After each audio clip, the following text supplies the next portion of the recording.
Masters, I'll cry. And I want him to so bad. I think it would be so cool. It would be so good for like humans if he won the Masters, because people would just have this like natural high of like, oh my God, this dude. Like the last Masters he won, people said he'd never win another major. Yeah. Before that. You know what I mean? And then he won again. And then he got in this accident, couldn't walk, fucked up both his legs. Yeah. I mean, he almost lost his legs. And now in order to win, he'd have to play 72 holes at one of the most challenging golf courses of all time over the course of 4 days. After not playing a professional tournament in 17 months.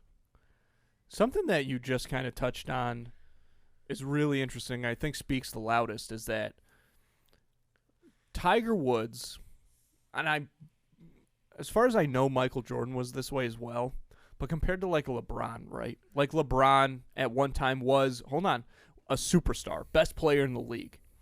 But with that came a lot of hate, and a lot of people root against LeBron. Tiger Woods is one of the only athletes, perhaps the only athlete ever. I feel like I've never heard anybody root against Tiger Woods. Yeah. From a sports standpoint. I mean, I'm sure there's people that are, but how could But you? haters. Yeah. Tiger Woods has no haters. Because like people that hate him just because he's Tiger Woods. I mean, LeBron is, especially in his prime, was an unbelievable athlete, but it's so different. Like Tiger, like if you go back and watch like old Tiger Woods clips, like he is just on a different planet than everybody in the world.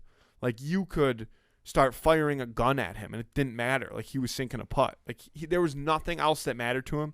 And you listen to it, like you listen to the way he talks, and it is very MJ-esque, but it's different too because it's an individual sport. And that's one of the things that's right. Golf is so hard and you have nobody to rely on but yourself, right?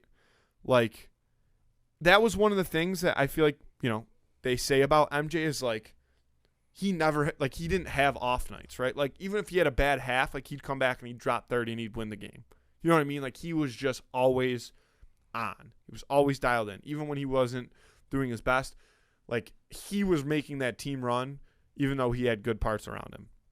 In a sport like golf, that is by far, I think, the hardest sport in the world. I know that's a big debate, but like I don't know how you could disagree.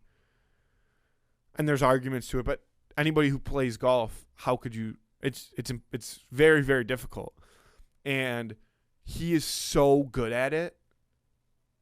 And just when he was winning, when he was young, like when he was really, really young, he was winning at an alarming rate. Like he just nobody in the world could beat him. It didn't matter what. And he was never having an off day.